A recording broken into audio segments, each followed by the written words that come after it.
So hello everyone, this is Shivam and you are watching JNV Pathshala. Present time में मैं जवाहर नवोदय विद्यालय कुशीनगर का छात्र हूं और अभी हॉस्टल में हूं। आप लोगों ने बोला था हॉस्टल देखने के लिए, खैर हॉस्टल हम बाद में दिखाएंगे।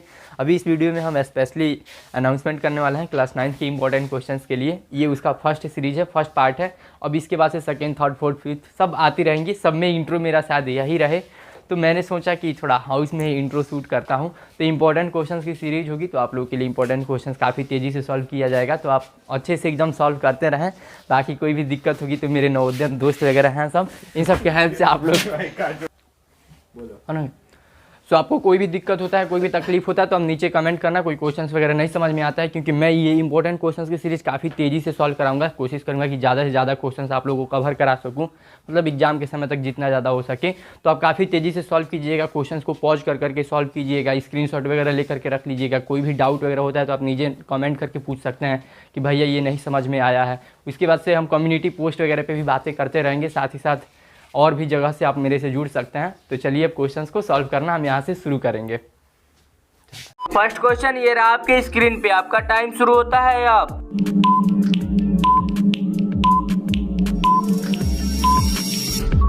अब समझना इस क्वेश्चन को आपको कैसे सॉल्व करना है। यहाँ पे बोले द फैक्टर ऑफ 49p² - 36। अब यहाँ पे आपको थोड़ा सा सेंस लगाओगे तो आप इसको बहुत ही आसानी से बना सकते हो a² - b² के फॉर्मूले पे। अगर इसका फॉर्मूला आपको नहीं पता है तो मैं लिख दे रहा हूँ। एक ब्रैकेट में होता है a + b और सेकंड ब्रैकेट में होता है a - b। आप इसको लिख लेना, ध्यान देना इस पे। अब यहाँ पे देखो, इसको भी हम चाहे तो इसी पे सॉल्व कर सकते हैं। ये जो a² - b² दिया है तो बस हमको a पता होना चाहिए और b पता होना चाहिए। तो यहाँ से आप इसको बहुत ही आसानी से निकाल सकते हो। आप देखो यहाँ पे 49 दिया हुआ है, हम 49 को 7 लिख सकते हैं। और उसके बाद से ये जो p² दिया है इसको p, और इन दोनों का अगर हम स्क्वायर करेंगे तो हमको ये 49p² मिल जाएगा। और बिल्कुल वैसे ही अगर हम 36 को देखो तो अगर ये 6 का स्क्वायर हम लिख देते हैं तो ये 36 के इक्वल हो जाएगा। तो इस तरीके से हम बहुत ही आसानी से इसको बना सकते हैं। हमारा a भी मिल गया हमको 7p और हमारा b भी मिल गया 6। तो इस तरीके से हम इसको बहुत ही आसानी से सॉल्व कर सकते हैं। तो अगर हम फर्स्ट ब्रैकेट में a + b भरते हैं, यानी तो ये हो जाएगा हमारा 7p + 6, और सेकेंड ब्रैकेट में हमारा हो जाएगा 7p - 6, 7p - 6। तो इस तरीके से ऑप्शन सी ही हमारा बिल्कुल एक सही है, बाकी ये दोनों गलत है और ये नॉन ऑफ दिस होगा ही नहीं। तो ऑप्शन सी हमारा बिल्कुल सही है।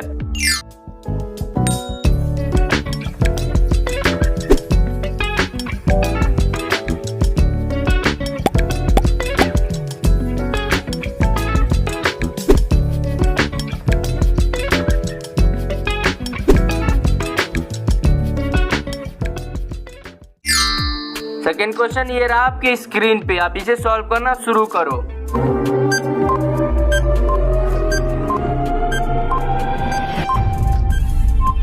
तो इस क्वेश्चन को आप अच्छे से समझना, ये बड़ा इंपॉर्टेंट क्वेश्चन है। यहाँ पे बोल रहा है the base of a parallelogram is thrice of its height. मतलब एक समानांतर चतुर्भुज का जो आधार है उसकी ऊंचाई का 3 गुना है। तो जो समानांतर चतुर्भुज होता है उसमें जो उसकी साइड्स होती है वो समान इक्वल डिस्टेंस पे होती है, यानी इक्वल डिस्टेंस पे होती है। अब उसके बाद से यहाँ पे क्या बोल रहा है कि उसका जो बेस है, ये जो नीचे का बेस है उसका ये जो यहाँ पे अगर ये जो हाइट है उससे 3 गुना है। अभी अगर हम हाइट को, जो हमारा जो हाइट है, अगर हाइट को हम x मान लेते हैं तो आप ही सोचो जो हमारा बेस है वो हमारा 3x हो जाएगा। आप यहाँ पे समझो, क्योंकि ये जो हमारा हाइट दिया हुआ है ये भी हमको नहीं पता है और ना ही हमको बेस पता है। तो अगर हम हाइट को x मान लेते हैं तो हमारा जो बेस है इससे 3 गुना हो जाएगा, यानी जाएगा, तो इसलिए ये हमारा 3x हो जाएगा। अब हमको बेस भी पता चल गया और हाइट भी पता चल गया है। और इसका जो हमारा if the area of the parallelogram, हमारा इसका एरिया दिया है पैरेललोग्राम को, तो हम इसको बहुत ही आसानी से आप निकाल सकते हैं। आपको मैं बता रहा हूँ आगे। अब एरिया ऑफ पैरेललोग्राम जो होता है वो आपको पता होगा कि होता है बेस इंटू हाइट। अगर नहीं पता होगा तो आप इसको भी याद कर लेना, बेस इंटू हाइट होता है, या लंबाई गुणे चौड़ाई भी आप इसको एक प्रकार से बोल सकते हो। यहाँ पे बेस इंटू हाइट को समझना, हमारा जो बेस था वो हमारा था 3x और जो हमारा हाइट था वो था x, और हमारा जो ये एरिया पैरेललोग्राम है, यानी जो हमारा एरिया है वो दिया हुआ है हमारा 2187। अब इसी को हमको निकालना है। तो अगर हम इसको मल्टीप्लाई कराएंगे तो अगर हम उसको मल्टीप्लाई कराते तो हमारा हो जाता 3x² बराबर 2187। अब यहाँ पे आप देखो, यहाँ पे हमारे पास ये x² दिया हुआ है और 3 दिया हुआ है। 3 से हम इसको यहाँ पे डिवाइड करेंगे तो ये हमारा x² बराबर हो जाएगा 729। और जब हम ये जो स्क्वायर है इसको जब इधर भेजेंगे तो ये रूट में हो जाएगा हमारा, ये 729 रूट में हो जाएगा। जब हम इसका वैल्यू निकालेंगे 729 का रूट में तो ये हो जाएगा 27 यानी 27 हो जाएगा। इस तरीके से ये 27 सेंटीमीटर 27 सेंटीमीटर हमारा ऑप्शन सही हो जाएगा। तो नेक्स्ट क्वेश्चन ये रहा आपके स्क्रीन पे।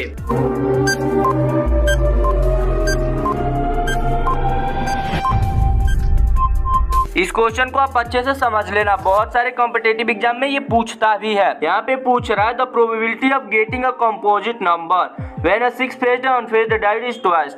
अब यहाँ पे बोल रहा है कि एक जो डाइस होता है, आपने डाइस देखा होगा, अगर आपने लूडो खेला होगा तो आपको पता होगा, ये जो डाइस होता है इसमें 6 फेसेस होते हैं। तो ये जो 6 फेसेस होता है इसी को उछाला जाता है। तो यहाँ पे बोल रहा है कि कंपोजिट नंबर आने की क्या प्रोबेबिलिटी हो सकती है, संभावना क्या हो सकती है कि कंपोजिट नंबर कितना आ सकता है, यानी संयुक्त संख्या कितना आ सकता है। तो आप पहले समझो कि जो टोटल आउटकम्स होंगे, टोटल आउटकम यानी जो कितना आपका रिजल्ट आ सकता है, कितने अंकों की पॉसिबिलिटी है। तो हमारे पास कितने अंक है, 6 अंक है, या तो 1 आ सकता है, या 2 या 3 या 4 या 5 या 6। अगर हम उछालेंगे तो इन्हीं में से ना कोई एक आ सकता है, यानी जो टोटल आउटकम है वो हमारे पास 6 है।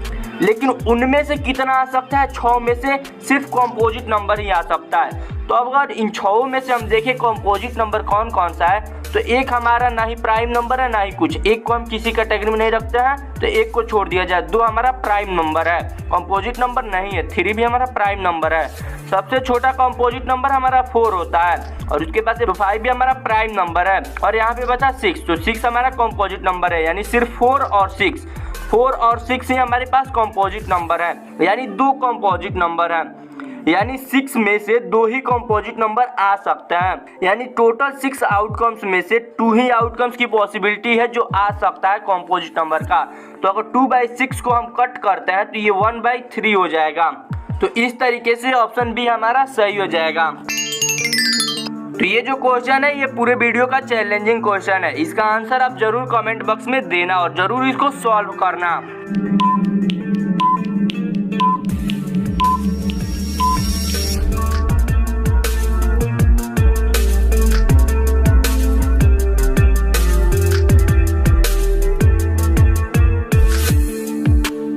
तो अब इस क्वेश्चन को मैं आपको बता रहा हूँ, अगर आपने सॉल्व किया तो नीचे कमेंट में आंसर लिख देना।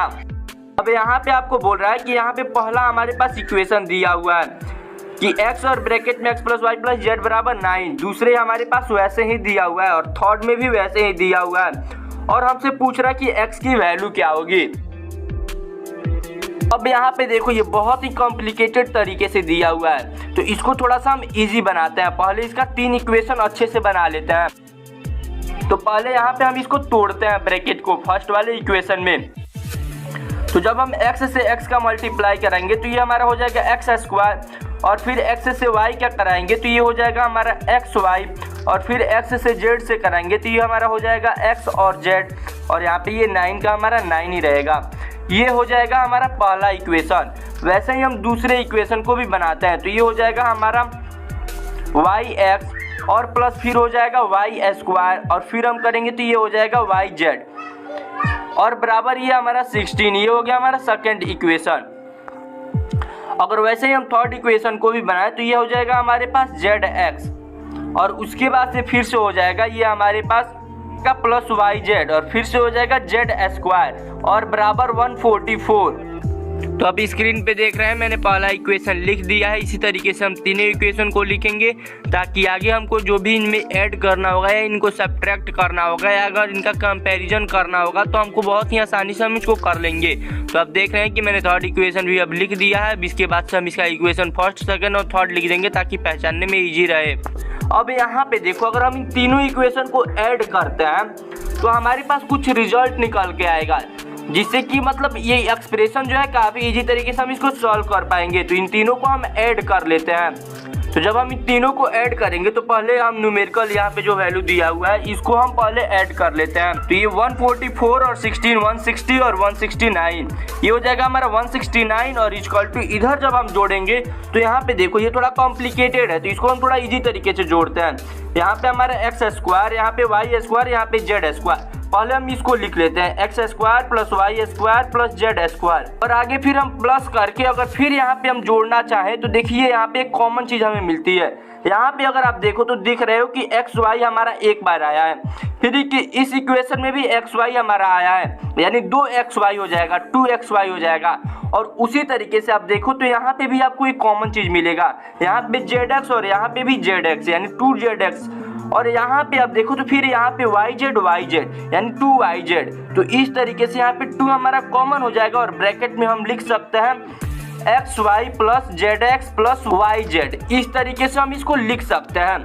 तो जब हम इतना लिखेंगे तो इसका मतलब आपको एक चीज समझने की जरूरत है, ये जो हमारी वैल्यू होती है x plus y plus z का अगर हम होल स्क्वायर निकालें तो उसी के बराबर आएगा। यानी इसका अगर हम वैल्यू निकालें तो ये हमारा होगा x square plus y square plus z square और प्लस 2 और ब्रैकेट में अगर हम लिखे तो एक्स वाई पहले x जो है y से मल्टीप्लाई कराएगा, फिर x जो है z से मल्टीप्लाई कराएगा, उसके बाद से y z से मल्टीप्लाई करेगा और इस तरीके से इन तीनों का जोड़ हम लिख देंगे। इस तरीके से अगर हम इक्वेशन को सॉल्व करें तो ये हमारा एक्स वाई जेड स्क्वायर हो जाएगा, उसके जगह पे हम लिख सकते थे और बराबर हमारा 169 था ही।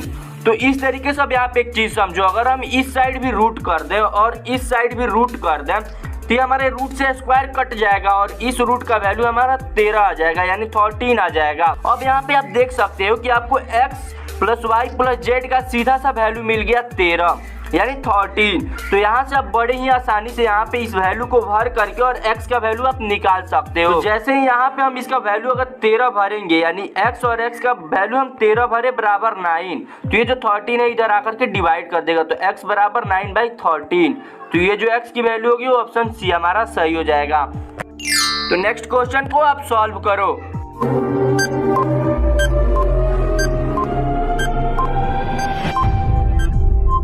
इस क्वेश्चन को आप ध्यान से समझना। External angle of a regular polygon is 72 degree, find the sum of the all the internal angle of its. यहाँ पे बोल रहा है कि एक समबाहु बहुभुज है और बोल रहा है कि उसके बाह्य कोण का उसका जो बाह्य कोण है वो 72 डिग्री का है। तो उसके अंतः कोणों का जो उसका इंटीरियर एंगल्स होगा उसका सभी का सम कितना होगा। तो मैं आपको यहाँ पे बता दूं, अगर आपके पास एक्सटीरियर एंगल हो तो और आपको साइड निकालना हो तो आप बड़े ही आसानी से निकाल सकते हैं। अगर इन दोनों का रिलेशन हो तो आपको मैं यहाँ पे एक फॉर्मूला बता देता हूँ।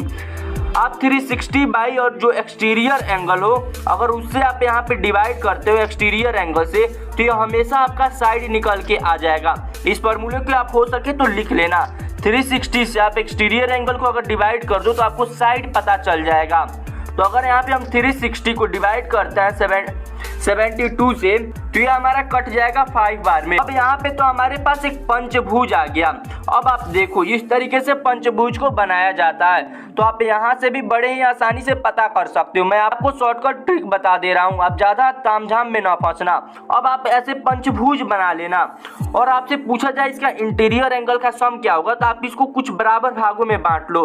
अब यहाँ पे देखो जैसे ही आपने इसको बराबर भागों में बांटा आप इसको बड़े ही आसानी से बता सकते हो कि इसका इंटीरियर एंगल का सम कितना होगा, क्योंकि आपको पता है कि जो ट्रायंगल होता है उसका जो होता है 180 डिग्री होता है और जो क्वाड्रिलेटरल होता है 360 डिग्री होता है। तो अगर आप इन दोनों को जोड़ दो तो आपको पता चल जाएगा कि पंचभुज का हमारा हो जाएगा 540 डिग्री। तो इस तरीके से ऑप्शन डी हमारा सही है। अगर आपसे षष्ठभुज का भी पूछे तो आप ऐसे ही निकाल सकते हो। हमारे पास दो ट्रायंगल हो जाएंगे और एक रेक्टेंगल हो जाएगा। तो हमारे पास इस तरीके से 180 डिग्री और 180 डिग्री, ये 360 और 360 720 हो जाएगा। तो इस तरीके से आप बड़े ही आसानी से निकाल सकते हो। तो नेक्स्ट क्वेश्चन ये रहा आपके स्क्रीन पे।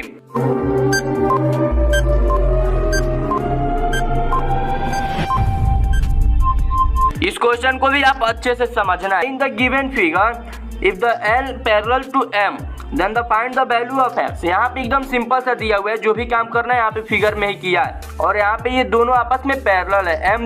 L जो है वो M के पैरेलल है। अब यहाँ पे हमसे x की वैल्यू पूछ रहा है, यानी ये जो एंगल है इसी की वैल्यू पूछा जा रहा है, यहाँ पे जो x दिया हुआ है। तो यहाँ पे अब आप समझो, थोड़ा सा एक चीज समझो पहले।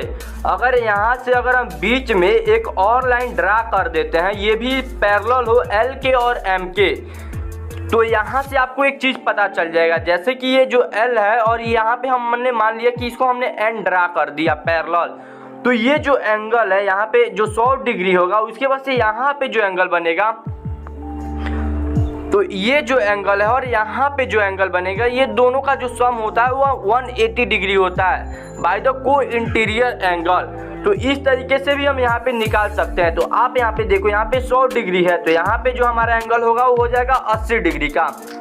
और यहीं पे आप यहाँ पे एक और चीज आप देखो, यहाँ पे हमारा 3 एंगल इस तरीके से बन रहा है। तो ये जो हमारा एंगल होगा, यानी यहाँ पे जो हमारा एंगल, यानी जो हमारा यहाँ पे जो एंगल होगा वो 30 एंगल के बराबर होगा अल्टरनेटिव एंगल से, क्योंकि यहाँ पे एन टाइप का ऐसे बन रहा है। तो ये जो हमारा एंगल होगा वो यहाँ के एंगल के इक्वल होगा। तो इसलिए यहाँ पे अगर हमारा 30 डिग्री है तो वहाँ पे भी हमारा 30 डिग्री हो जाएगा। तो इस तरीके से करके ये हमारा हो जाएगा 110 डिग्री।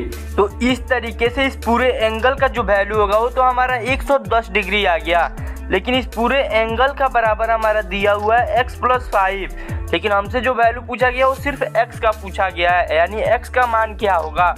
तो x का मान निकालने के लिए हम x बराबर यहाँ पे इस 5 को इधर माइनस कर देंगे, तो ये हमारा हो जाएगा 105 डिग्री। अगर आप ऑप्शन को देखो तो इसमें 110 डिग्री भी दिया है और 105 डिग्री भी दिया है, तो आप कंफ्यूज हो सकते हो, लेकिन 110 डिग्री हमारा गलत है, ये रॉन्ग है, ये नहीं होगा। सिर्फ 105 डिग्री जो हमारा दिया है यही सही होगा। तो नेक्स्ट क्वेश्चन ये रहा आपके स्क्रीन पे, your time start from now.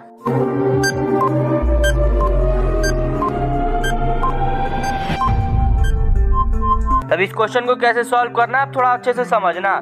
यहाँ पे बोल रहा है find the lateral surface area of a cuboid whose length breadth and height are 5 centimetre 3 centimetre and 4 centimetre respectively. एक घनाभ की लंबाई चौड़ाई ऊंचाई क्रमशः दिया हुआ है, तो इसका पार्श्व सतह का क्षेत्रफल ज्ञात करना है। तो इसका एक फॉर्मूला होता है, बहुत ही आसानी से इसको निकाल सकते हैं। अगर आपको पता होगा तो ठीक है, नहीं तो मैं लिख दे रहा हूँ। लेटरल सरफेस एरिया जो होता है क्यूबॉइड का वो होता है हमारा 2LB L+B और इंटू H होता है। यहाँ पे हम क्या करते हैं कि ये जो हमारा पेरीमीटर ऑफ रेक्टेंगल होता है उसमें सिर्फ हम हाइट से मल्टीप्लाई करा देते हैं। आप याद रखो, perimeter of rectangle into height. तो यहाँ पे जब हम 2 और LB के जगह पे 5+3 लिखेंगे और इंटू H के जगह पे हमारा 4 दिया हुआ है, तो हम इसको बहुत ही आसानी से निकाल सकते हैं। तो ये हमारा हो जाएगा 2 इंटू 8 इंटू 4। तो इस तरीके से ये हमारा हो जाएगा 8 2 जा 16, 16 4 जा 64, यानी हमारा ये 64 सेंटीमीटर स्क्वायर हो जाएगा। आप यहाँ पे ध्यान दो, 64 सेंटीमीटर स्क्वायर होगा। लेकिन ऑप्शन में आप देखोगे तो कोई भी ऐसा ऑप्शन नहीं दिया है, लेकिन यहाँ पे एक हमारे पास ऑप्शन है नॉन ऑफ दीज, यानी इनमें से कोई नहीं। तो यही ऑप्शन हमारा बिल्कुल सही हो जाएगा। बट ज्यादातर ऐसे क्वेश्चंस में ये दे दिया रहता है, लेकिन इस क्वेश्चन में यहाँ पे नॉन ऑफ दीज ही होगा। नेक्स्ट क्वेश्चन ये रहा आपके स्क्रीन पे, your time start from now.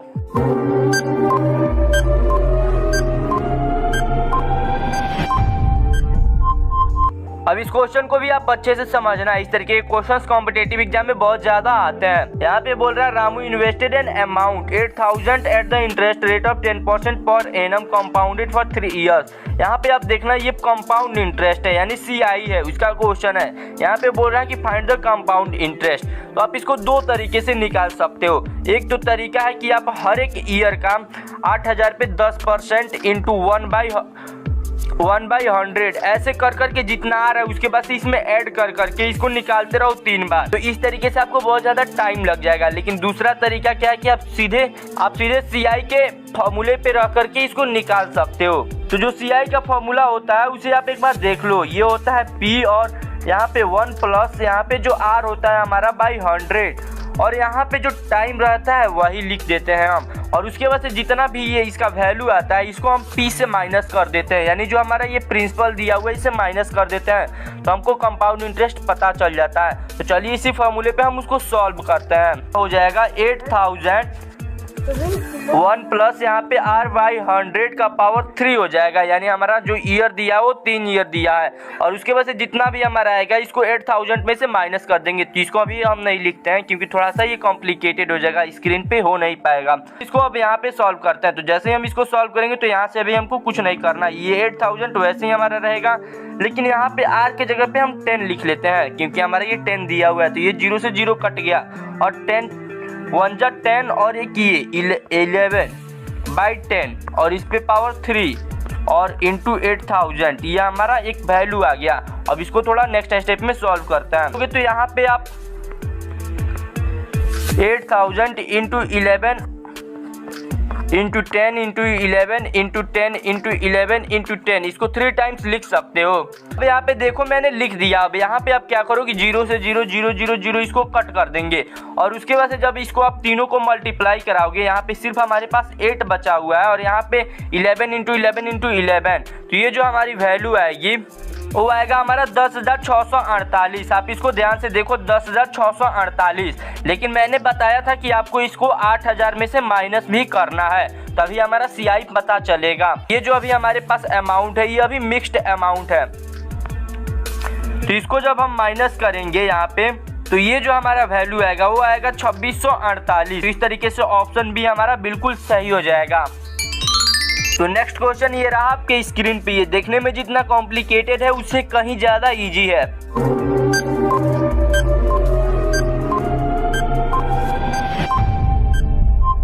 अब इस क्वेश्चन को देखो, बोल रहा है कि यहाँ पे 729 का स्क्वायर माइनस 271 का स्क्वायर दिया हुआ है, इसी को आपको सॉल्व करना है। तो आप इसको उसी फॉर्मूले पे बना सकते हो, a square minus b square पे। आप इसको बड़े ही आसानी से एकदम सिंपल तरीके से बना सकते हो। तो इसका फॉर्मूला आपको पता ही है कि फर्स्ट ब्रैकेट में a plus b, second bracket में a माइनस बी, और यही चीज हमको यहाँ पे करना है। हमको यहाँ पे a भी दिया हुआ है, b भी हमारे पास दिया हुआ है। तो यहाँ पे फर्स्ट ब्रैकेट में हम लिख लेते हैं 729 प्लस 271 और सेकेंड ब्रैकेट में हमारा 729 माइनस 271। अब यहाँ पे देखो जब आप इसको दोनों को ऐड करोगे तो ये हमारा हो जाएगा 1000, ये हमारा 1000 हो जाएगा। और उसके बाद से यहाँ पे जो हमारा वैल्यू आएगा घटाने पे वो आएगा हमारा 458, यहाँ पे आ गया। अब देखो आप कितने आसानी से इसको सॉल्व कर सकते हो। बस इसको अगर हम मल्टीप्लाई कराएंगे तो ये जो 3 जीरो है इसके लास्ट में लग जाएंगे और इस तरीके से आपका आंसर कितने चुटकियों में आ गया। तो आपको कॉम्पिटिटिव एग्जाम में इन्हीं सभी चीजों का ध्यान रखा जाता है। तो इस तरीके से ऑप्शन भी हमारा बिल्कुल सही हो जाएगा। नेक्स्ट क्वेश्चन ये रहा आपके स्क्रीन पे। Your time start from now.